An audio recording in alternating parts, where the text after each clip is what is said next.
Bonjour et bienvenue dans votre émission Togou Star, la seule émission qui renvoie nos stars derrière les fourneaux pour la bonne cause. Nos stars vont représenter des associations caritatives ici au Sénégal. D'entrée de jeu, nos associations ont un lot de vivres et de non-vivres. Mais le gagnant ou la gagnante de cette émission remportera un chèque de 100 000 francs qu'il va reverser à son association. Restez avec moi, je vous présente nos stars dans Togou Star.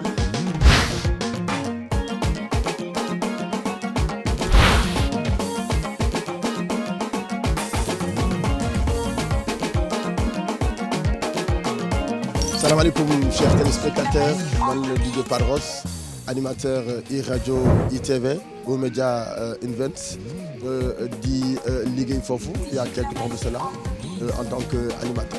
Bonjour tout le monde, je m'appelle Khady Ndiaye et tout le monde m'appelle par Bijou, mon surnom que j'ai depuis bébé. Je suis présentatrice à la télévision Futur Média et je suis aussi dans le social, surtout avec les bébés des pouponnières. Assalamu alaikum. Na ngeen def. Ça va. Bijou. Ça va. Naka waa TFM. ñu ngi fi ñu ngi si jàmm. DJ. Padros na nga def.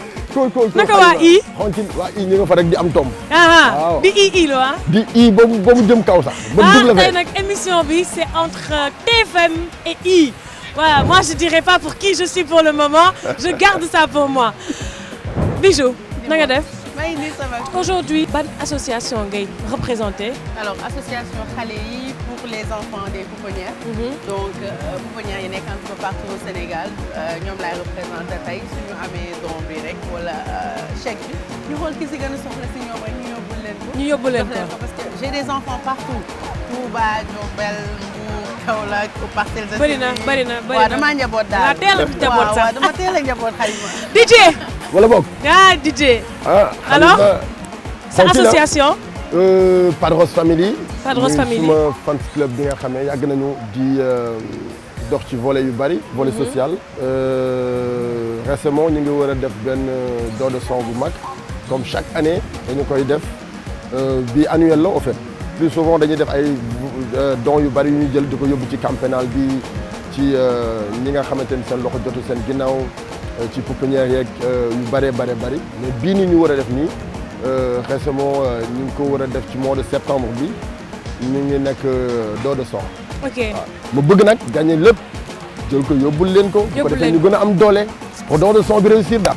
ñu ngi leen di nuyu bu baax di leen remercier ci li ngeen ñu boole ci di leen sant ci li ngeen ñu boole ci émission Togou Star ñu leen di ñaanal yàlla di leen sant di bëgg ci yéen bu baax a baax ñu waa orphelinat bi di sant yàlla di sant Bijou li nga xamante ne moo leen ci indi ndax Bijou moom amuñu fayam Bijou lépp lu mu yëkkati rek dugal ci orphelinat bi Bijou yaa xam li nga bëgg yal na la ko yàlla defal. Nous sommes avec toi, DJ Padros.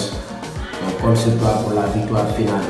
Nous remercions et encourageons toute l'équipe de Togou Star de nous avoir permis de participer à cette émission. Alors, je vous rappelle, d'entrée de jeu, les deux associations ont un lot de vivres et de non-vivres. Mais le gagnant ou la gagnante remportera un chèque de 100 000 francs. Ah ouais. Est-ce que vous êtes prêts? Oui. Ah, bien sûr. À fond. Bijou, tu vas me préparer quoi? Moi, j'ai plus confiance en toi, je sais pas pourquoi. De toute façon, je vais gagner. Parce que xam na.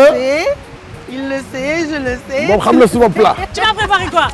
Alors, je vais vous faire des crevettes sautées aux légumes et avec des pâtes en accompagnement. Tu vois? Ça, c'est un Je vais plat. faire une crevette sautée aux légumes, mais c'est cher. DJ, tu vas faire quoi? Bon, comme plat bi may def dafa xaw a graaw c'est-à-dire plat bi njëkk a dugg ci biir. boo yeewoo. muy petit déjeuner au lit. moo tax ma defal leen omelette sur le plat boo xamee c'est-à-dire beneen omelette sous forme de pizza. Sous forme de pizza. Attends. xaar non xaar.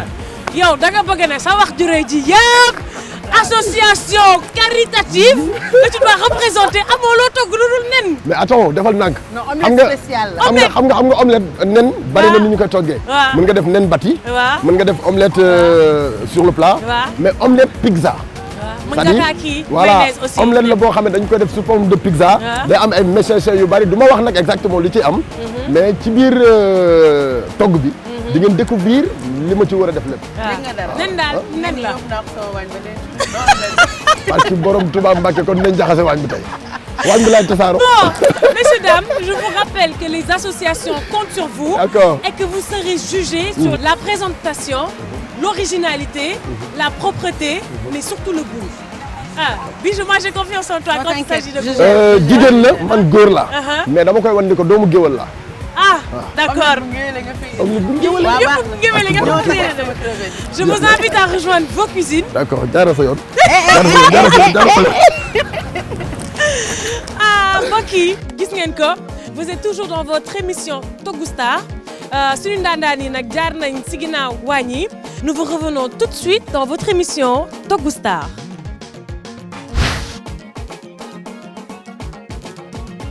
Aujourd'hui, je vais vous faire des crevettes sautées aux légumes et avec des pâtes en accompagnement. J'aurai des crevettes, bien sûr, quelques légumes, des pâtes, des... comment ça s'appelle? Des épices. Et puis, voilà, on va faire sauter tout ça ensemble. Bon, tey nag Padros dina leen présenter plat boo xamee plus souvent fi ñu koy faral di gis mooy petit déjeuner au lit laa leen di présenter muy omelette boo xamee dañu ko def sous forme de pizza. nga xamante ni boo ko lekkee sax journée bi est-ce que di nga añ voilà omelette boobu laa leen di présenter tey.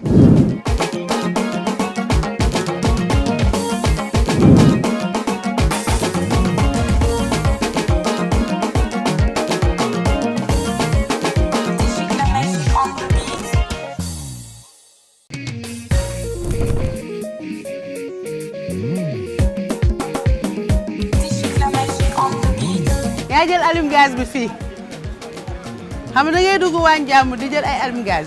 bul àbb fii de yow looy def nii. maa ko moom nga jël ñaar yëpp ay yow.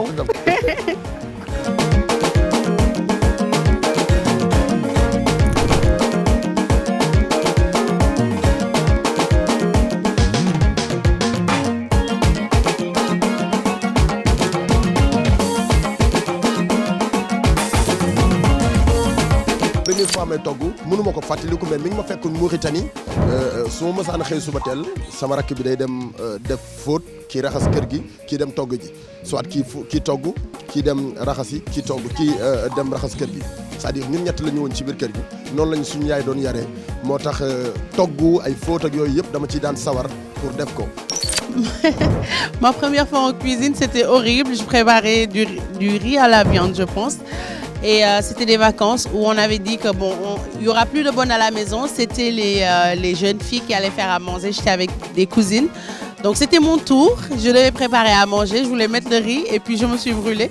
J'ai tout jeté. J'étais là, j'ai pleuré pendant toute la journée. Je sais même pas qui a continué à cuire le repas.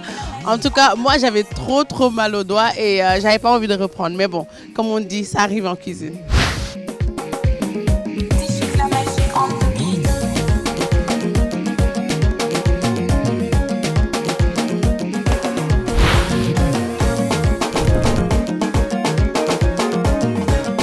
xoolal ma billet trans bu set te rafet rek ci borom Touba maa ngi mel ni chef yu mag yooyu yow.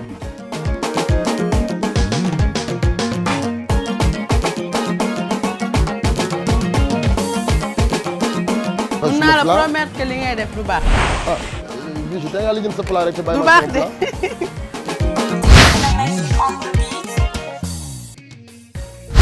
xaaral ma dem xool sama star yi nu ñu nekkee ci seen biir waañ. Ah, Bijou dugg na waañ. dugg naa waañ. Bijou na nga def. maa ngi nii Ça va? Ça va. J'aime bien parce qu'au moins tous les trucs que je vois ici, c'est frais. En fait, c'est les légumes que je fais sauter. Fini, je vais bientôt mettre les pâtes. J'attends juste que ndox bi bax. Xam naa pas de moo ko bloqué. Moo tax baxagul ba léegi. Et puis après on aura des crevettes qu'on va aussi faire sauter. Comme ça du am diwlin, xam nga, tuuti beurre la ñuy utiliser et tu as des légumes parce que là j'ai genre 3 légumes, 4, 5, ba 6.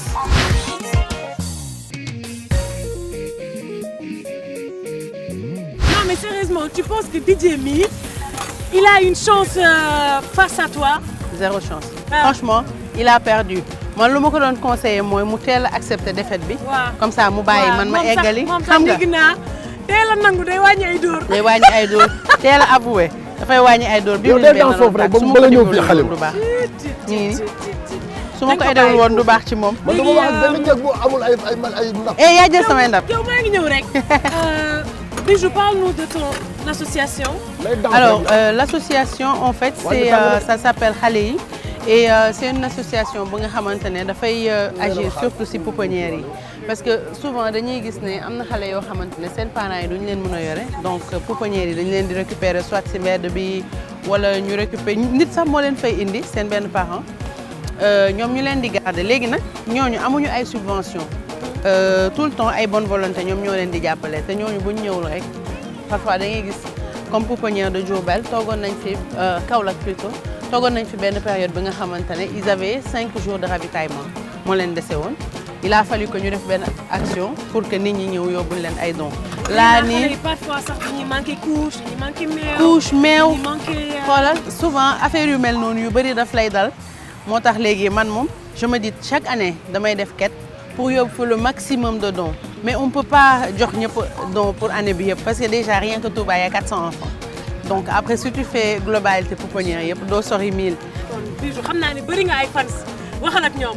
ñoom yéen cotiser leen ku nekk 100 francs rek bëriwul parce que souvent dons yi nit yi dañ koy xeeb mais bu leen xeeb lu ngeen munti am baax na ngeen yóbbu ko ku ci nekk su defee noonu su yàggee xale yi dootuñu soxla dara donc ku am don bonne volonté bu ci nekk numéro bi nga xamante ne mooy jàll juste en bas de l'écran contacter leen ko su ko defee ngeen joxe le maximum de dons ku am 10 francs sax baax na ngeen jàppale xale yi s'il vous plaît.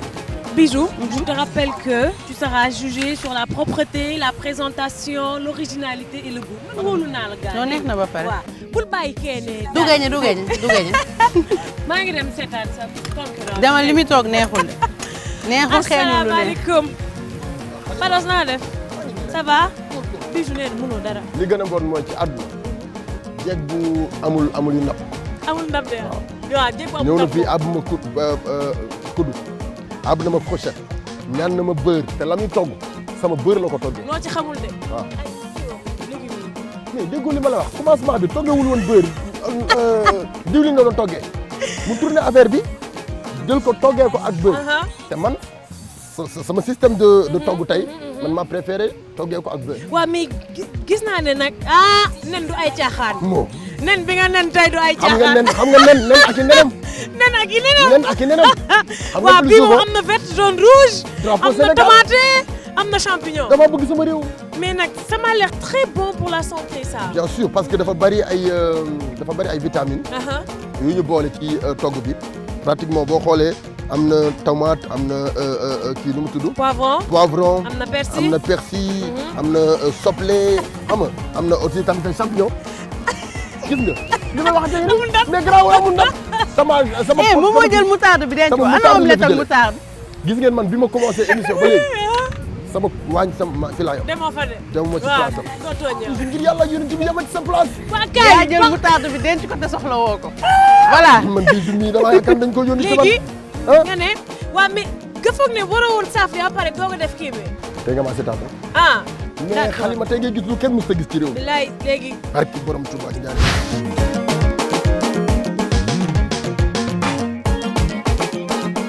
Aujourd'hui, en tant qu'animateur, que ce soit radio wala même si chaîne bi lu tax tey nga bàyyi sa lépp ñëw jàpp ci émission bi. parce que dafa am geste bu noble boo xamee. plus souvent su may seetaan émission bi dama ko ciy gis muy jàppale ñi nga xamante ni seen loxo jotul seen ginnaaw ak yi ngeen di def dafa noble. moo tax ma ni pourquoi pas ma ñëw participer comme yeneen artistes yi nga xamee dañuy participer plus souvent ci émission bi su ma yàlla dimbalee ma gagné Bijou Ndiaye bon ma jël xaalis beeg yëpp. justement ma lay ñaan tey ñi lay seetaan ñëpp say fans. xaaral sama kuddu ga yaa ko jël si woon de Bijou. sama kuddu gi Bijou nag delloo kuddu jàmbur waaye. du bii du bopp bii la. Bijou delloo kuddu jàmbur nag. xoolal sama bopp la jël. say maa ndab ko matul récupéré nii. ay ndabam matul. d'accord kon waa Padros Family ak képp kuy fans Padros ak képp kuy soppe Padros wala sax nga nekk sénégalais numéro bi nga xamante ni boo ci wootee téléphone mi ngi doon di ci suuf baaru écran bi ñu bëgg ngeen woote ci lu waay am dugal c'est-à-dire waxuñu pour Xeebuñu dara. voilà xeebuñu dara quoi waxuñu pour ñu def lu ngande wala ñu def lu tuuti nañuy def geste bu noble bi nag weesu lu dul nga am sa xaalis participer ci li nga xam ne moom moo di initiative bu rafet bi te boo ko defee defal nga ko sa bopp parce que on ne sait jamais suba kenn xamul fan la ñuy mujj xamuñu suñu doom fan la ñuy mujj donc nag fépp fu ñu wootee social yaakaar naa muy man muy yow Halima muy Bijou Ndiaye muy équipe beeg ñëpp sénégalais yeeg ñëpp dañ ci war a participer quoi vraiment. macha allah ku baax nga. ku kenn baax gënu. ngeen yéen ñaan ñëpp. kenn gënu la. finalement je pense que je vous aime beaucoup moi. I love you too. donc ma bàyyi leen ngeen oui ma Bijou nag boo ko may dara. du ma ko may naada. dama ko doon puudar rek sànq. du ma la man wax dara. finalement yow mi la fa. borom Touba laa la waa wax. defal ko rek yow wallahi azim xoolal. yow dama koy defal ko gagné. nii. parce que man instant bi commencé naa yëg sama bopp bul quoi ci fàtte li may toog. la propreté. Cette histoire. ah Laisse borom Touba en dehors de cette non non borom Touba xam na ma. wuy ma oui ma jëlal ma fii xoolal li may togg. DJ jëlal ma fii.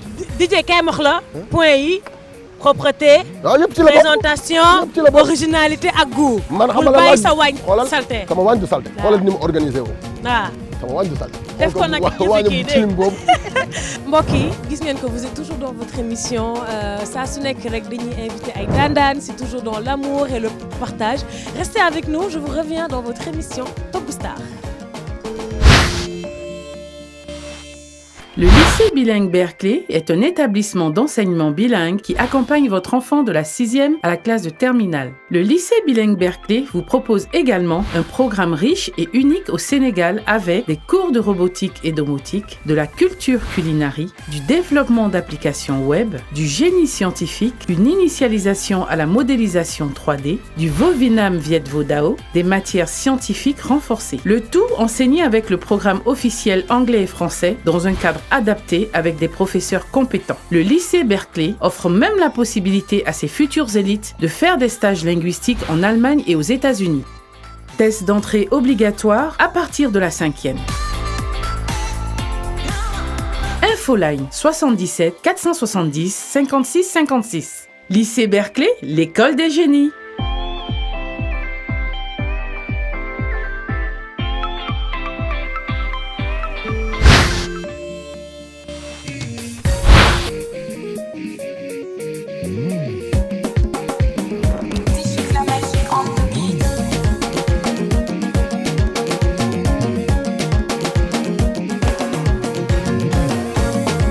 Bah déjà, je regardais ça sur Internet parce que j'ai jamais le temps de voir à la télé. Donc, je regarde ça sur Internet et ça me plaisait bien de voir des gens qui viennent parfois d'univers différents ou du même univers concourir sur la cuisine. Donc, surtout quand il y a des hommes et qu'on sait qu'ici au Sénégal, les hommes ne cuisinent pas beaucoup. Hein. Et après, il y a le volet social qui me touche le plus parce que à chaque fois qu'on gagne, c'est une association qu'on soutient qui va avoir des cadeaux. Et ça, c'est quelque chose qui m'interpelle. Donc, quand on m'en a parlé, je fais OK, super, je vais y aller. Comme ça, mes bébés vont recevoir des cadeaux si jamais je gagne. Bon li ma poussé pour ma participer tey ci émission bi bokk na ci geste bu noble bi nga xamee yéen a ngi ko ciy def plus souvent ñu di ko seetaan di gis ni yéen a ngi jàppale ñi nga xamee seen loxo jotu seen ginnaaw di néew gi doole yi ak association yi nga xamante ni plus souvent dañuy taxaw di accompagner néew gi doole yi gis loolu yëpp moo tax aussi tamit ma am cawarte pour ñëw participer.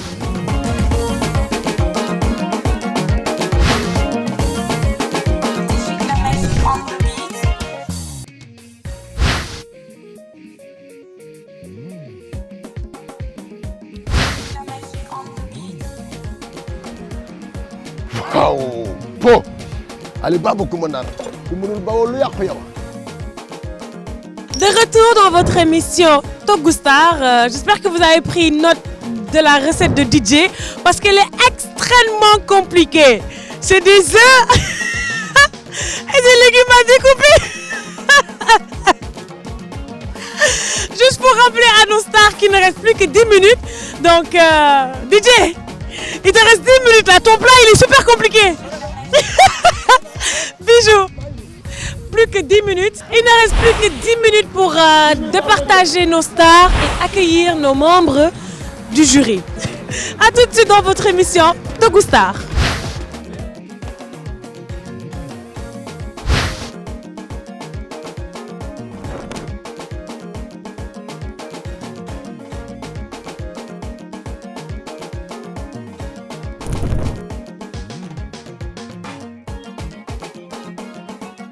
non mais bon gëwuma ni dina ma gagné mi ngi togg maa ngi togg parce que man plat bi may def moom mooy di petit déjeuner au lit mais aussi dafa am beneen goût boo xamee dama ko ci bëgg a indiwaat par rapport ak ni ñu koy faral di defee plus souvent bon membre du jury bi bu ñu ñëwee xool après dinañ xam exactement plat bi ma togg ni ma ko toggee bon man gëm naa ni moom Bijou mënu fi togg lu ma kii quoi mais Bijou bon bàyyi naa la ci biir daal yow toggal sa togg rek. Non, Padros, il fait pas le poids, t'inquiète. Je vais le ratatiner aujourd'hui, il va rien comprendre. Je vais gagner et haut la main. Je vais être tellement devant lui qu'il va rien comprendre du tout. Donc je vais gagner, ça c'est sûr.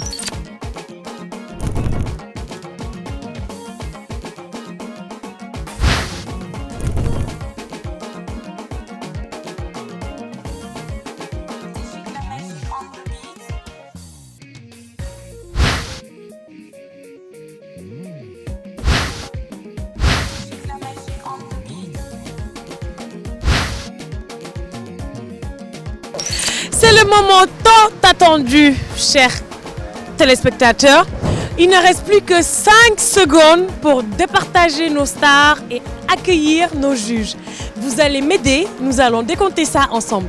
5, 4, 3, 2, 1, levez les mains. Levez les mains, levez les mains, levez les mains. Nous allons accueillir nos membres du jury.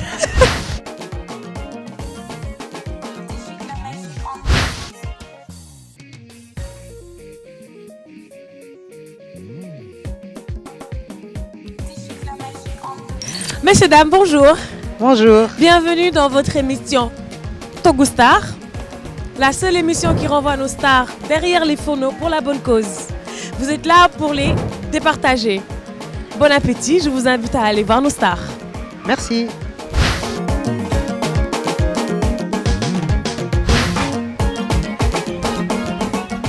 Bonjour.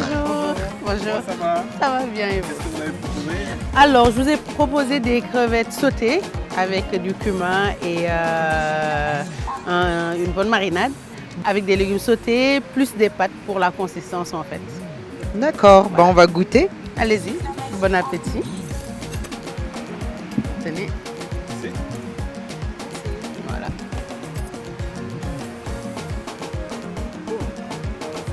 Je vois que ça, c'est des gambas. C'est des crevettes, mais Des crevettes. pas encore au niveau des Un gambas. peu plus petit, hein? Oui.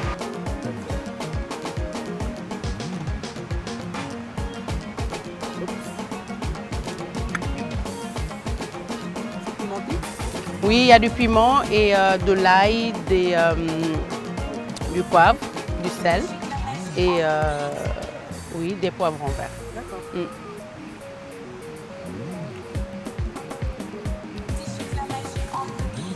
Mais il fallait mélanger tout, tous les légumes et tout et bien manger. Ok, ça marche, bon. je vous en prie. Merci beaucoup. Merci. Merci, Bijou. Merci. Bonsoir. Bonsoir. Bienvenue. Merci. Qu'est-ce que vous avez préparé? Bon, omelette champignon. Elle est belle en tout cas. Omelette champignon avec ay légumes am na poivron am na légume bi ak bii je sais pas bon mënu ma ko détailler exactement mais bon xam naa ni boo ko ci defee dafa lay jox goût bu neex am na aussi tomate am na tomate farcie am na aussi bii comment ça s'appelle Persil. Persil, voilà. Bon, on va goûter. Bien sûr. Allez-y. Mangez bien. Ouais.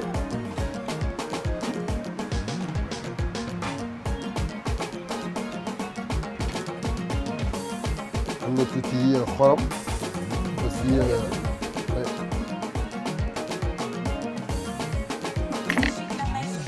Allez-y. Mais jël leen ci kii bi légumes yi ak champignon bi. Voilà, merci beaucoup. On a dégusté.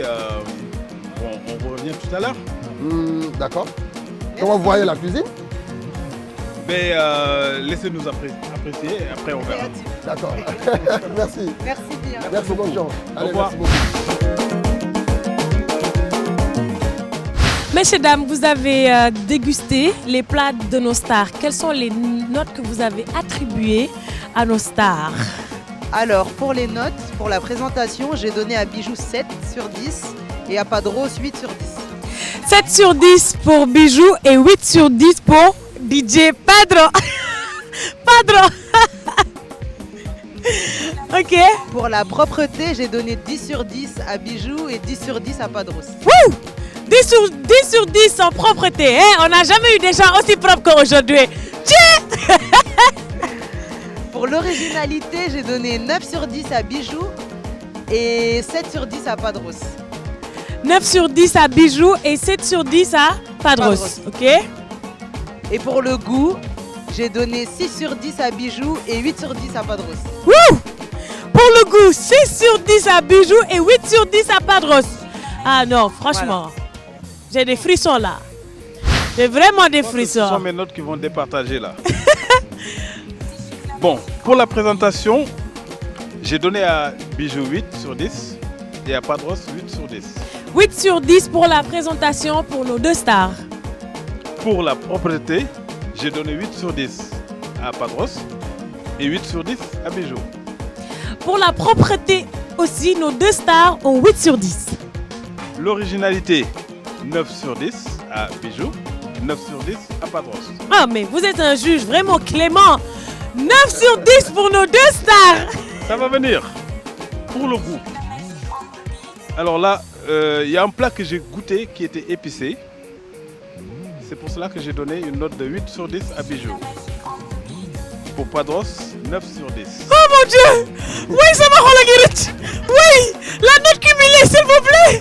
Oui, ça m'a relâché. Alors la note cumulée de Padros, c'est 33,5. 33,5? Oui. La note cumulée pour Bijou? Bon, je maintiens le suspense. Non, il n'y a plus de suspense là. Dites-nous, oui. Donc 32,5 pour Bijou.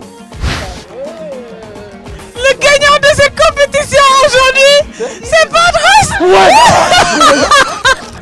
Padros vient d'emporter un chèque de 100 000 francs. Ouais, avec des omelettes. Padros a gagné avec des omelettes, s'il vous plaît. Padros. Oh, Padros. Mignon. Aussi. Non, omelette. Omelette.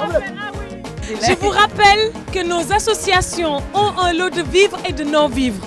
Mais Padros vient d'emporter un chèque de 100 000 francs pour son association. Padros, ce ressentiment instant yi. Instant bi même dama jommi. Ah. Kii plat Ah. lim ci frais. ëpp na ay 10 000. Man sama plat dépassé wu 1000 francs. 1000 francs dépassé wu ko 1000 francs. Dama jënd sama poivron. Jënd sama kii soble. Ah. Jënd sama 6 omelettes. 6 nen est-ce que mat na 1000 francs? Nga ni dépassé na lu ëpp 20 000. nga ni géwal la. nga ni géwal la. Nga ni géwal. Mais attends, mam bi jour bi man dama kontaan. Ndol dama kontaan bu mënuma wax. waxal. Parce que gëmuma ni woon bon dama doon jouer nii pour la forme. Mais après ngeen ne affaire yi nangam sangam 30 ay 8. Mais attends, c'est pas vrai. Padros, bon. retiens aujourd'hui que grâce à toi, une association vient de gagner 100 000 francs. C'est peut-être pas beaucoup, hein, mais c'est justement, aujourd'hui, on demande de l'aide et de soutien à tous les sponsors. Ñaana sa gaay waay. Mais bon, lii nag li ñu ciy wax mooy c'est-à-dire geste bi quoi. Du xaalis bi ñu ci def wala lenn. C'est-à-dire geste bi ñu def mooy dimbali ñi seen loxo jotul ci seen ginnaaw. Dimbali ñi nga xamante ni tey bëgg nañu waaye mënuñu. Dimbali ñi nga xamante ni tey soxla nañu ko te xamuñu fu ñu jëm. Ñun nag comme ay porteurs de voix lañu suñu image la ñu mën a sukkandiku. pour mën a dimbali ñoom. kon nag ñi ngi tàllal suñu loxo ñëpp muy sponsor muy bonne volonté. C'est-à-dire koo xamante ni ku mu mënti doon ak sénégalais lambda yi nga xamante ni ñu ngi toog seen kër bëgg a jàpp ci affaire yi numéro baa ngi noonu affiché dañu bëgg ngeen participer ci 1000 francs ba 10 000 francs comme ni ko Bijou waxee tout à l'heure c'est important ñu voilà ñu dimbali parce que pays de la teranga la ñu wax il faudrait que loolu kon ñu di ko appliquer bu ko defee ñi nekk à l'extérieur ñii nga xamante ni mosuñu ñëw Sénégal xam ni carrément ñun ñu ngi doxal suñu slogan bi nga xamee plus souvent dañ koy faral di wax muy pays de la terre. Padros nag li nga ci xamul tey concurrente bu baax nga am parce que même bu dul lii elle fait de sa poche je suis témoin. Ah c'est vrai elle fait de sa poche te xam naa ne boo demee mën na jaar ci suuf. man li tax ma fier ci moom je suis contente que mu gagné parce que lu muy dem pour soutenir c'est important don de sang. On l'oublie souvent. Et pourtant ñun ñëpp la mun a ñoo ko mun soxla. ñëpp mun a xëy tey am benn accident et que nga xëy doo am sang boo xamante ne moom la ñu mën a may pour sauver la kuy accoucher tout le monde en a besoin. Donc pour que rien que pour ça je suis contente que tu aies gagné avec tes omelettes quand même. Oh vous êtes mignon faites-moi un câlin. Gis ngeen ko nag mbokk yi gis ngeen ko nag c'est la fin de notre émission préférée Togou Star. On vous donne rendez-vous la semaine prochaine avec d'autres stars dans Togou Star. Mais n'oubliez pas les associations comptent sur vous. La semaine prochaine dans Togou Star. yaa sa tëmbal yaa sa tëmbal yoo xam da nga koy diigal da nga koy diigal yow li nga fecc baaxul yow xam yaa xamul dara yow xamoo dara yow loo mel ne carnivore nii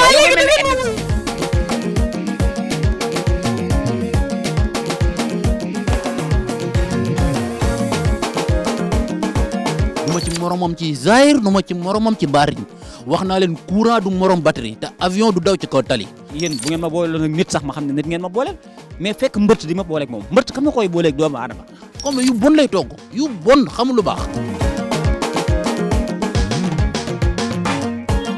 xoolal kenn di la laajte. la tegal sama kàddu tegal sama taalu koy. xam nga laal sa taal koy xam nga laal sa taal. kon jox ma sama taalu koy. jox ma sama taalu.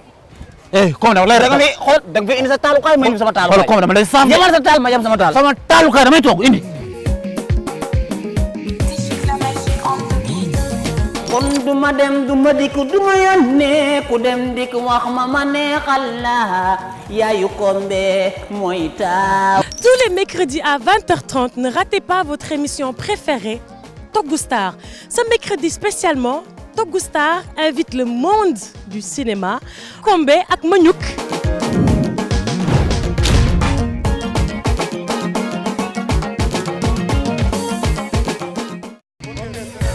rapide mais Halima. Comment ça va? waañ bi tàng na de. bon damay démarrer ak suma alim gaz ak gaz bi. yaa ngi dëbb nokkas wala. dëbb duma nokkas yow tey xamal ni. yow booy def nokkas bi si omelette bi. ah nokkas. da nga ma bañ a perturbé. tey lay dee.